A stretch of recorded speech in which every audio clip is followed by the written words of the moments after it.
Malam itu hujan gerimis. Bayu memutuskan pulang lebih awal dari pekerjaannya. Rumahnya terlihat redup, namun di balik dinding terdengar suara samar-samar.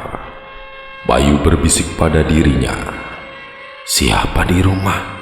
Bukankah istriku sendirian?" Bayu menahan nafas. Dari kamar terdengar desahan halus bercampur bisikan mesra. Suara perempuan lirih, "Pelan, jangan keras-keras." Suara laki-laki tua, "Kau milikku malam ini." Dengan tangan gemetar, Bayu menendang pintu. Ia terpengarah. Istrinya Sari tengah bersama ayah mertuanya sendiri, atau ayah kandung Sari. Bayu berteriak, "Dasar perempuan bejat, dengan ayahmu sendiri!" Sari menangis, "Bayu, aku bisa jelaskan." Bayu menatap mereka dengan mata merah. Sari menunduk, sementara mertuanya malah menatapnya dengan dingin. "Mertua, kau tak mampu membahagiakannya. Aku yang memberi rasa itu." Bayu dengan marah, "Biadab, kalian menusukku dari belakang."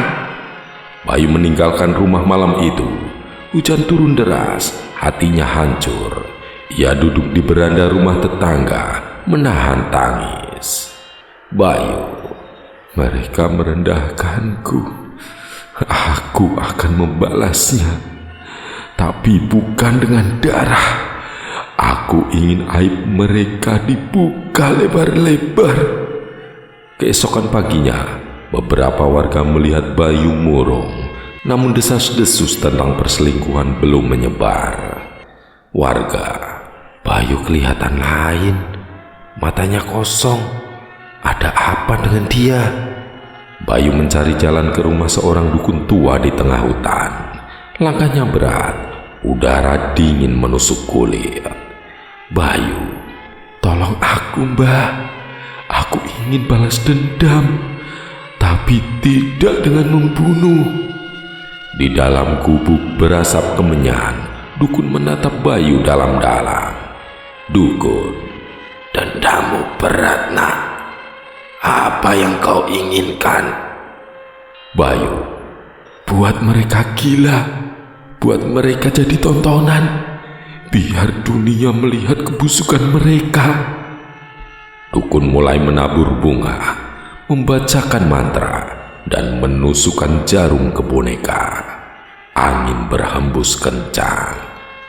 "Dukun, malam ini roh-roh akan menelanjangi mereka. Bukan tubuh, tapi juga jiwa."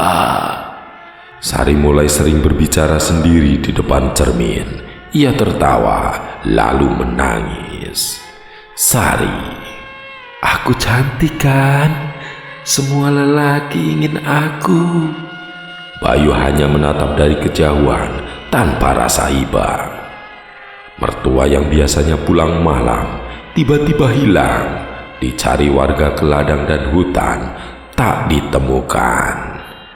Warga, seolah-olah ia ditelan bumi. Sari semakin tak terkendali. Ia tertawa keras, lalu membuka pakaiannya sendiri di dalam rumah. "Bayu, ini baru permulaan. Biar semua orang tahu siapa dia sebenarnya."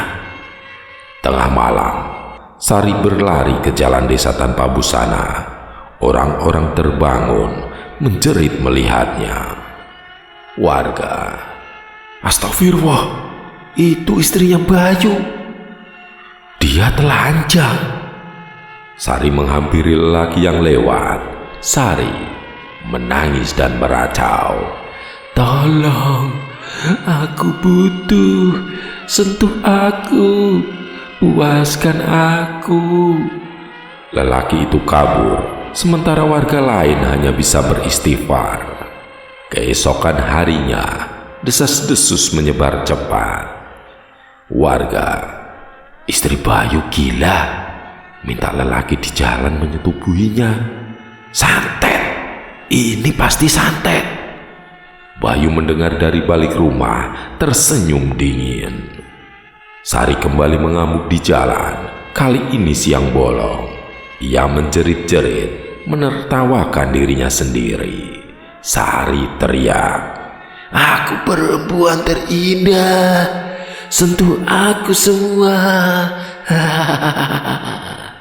Warga mengolok-olok keluarga Sari. Nama Bayu ikut tercoreng. Bayu dalam hati, "Kalian menertawakanku dulu, sekarang tertawakan dia sampai puas." Malam-malam berikutnya terdengar bisikan di hutan.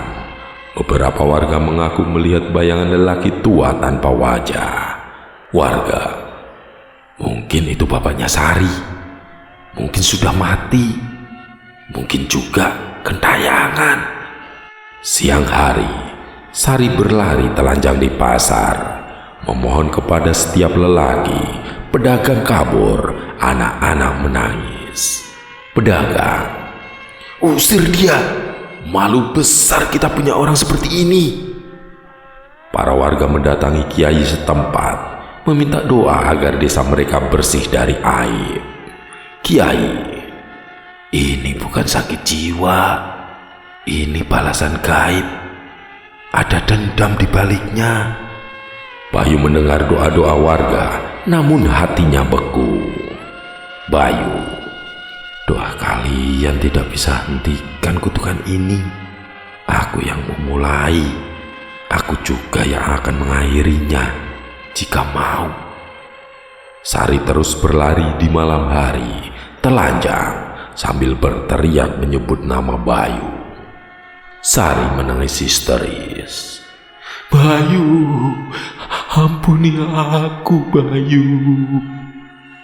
Bayu menutup telinga, tapi suaranya selalu menghantui.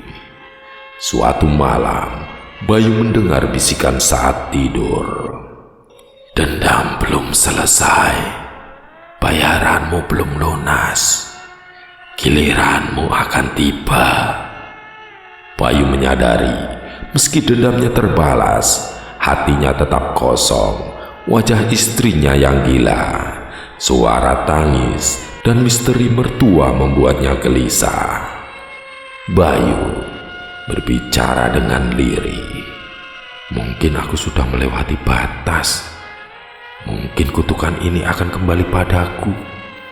Malam terakhir, Sari jatuh pingsan di tengah pasar. Tubuhnya penuh luka. Ia tak pernah waras lagi. Mertuanya tak pernah ditemukan.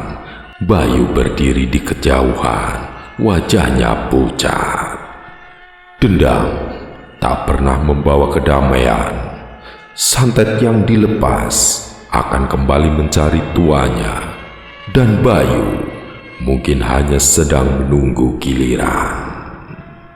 Selesai.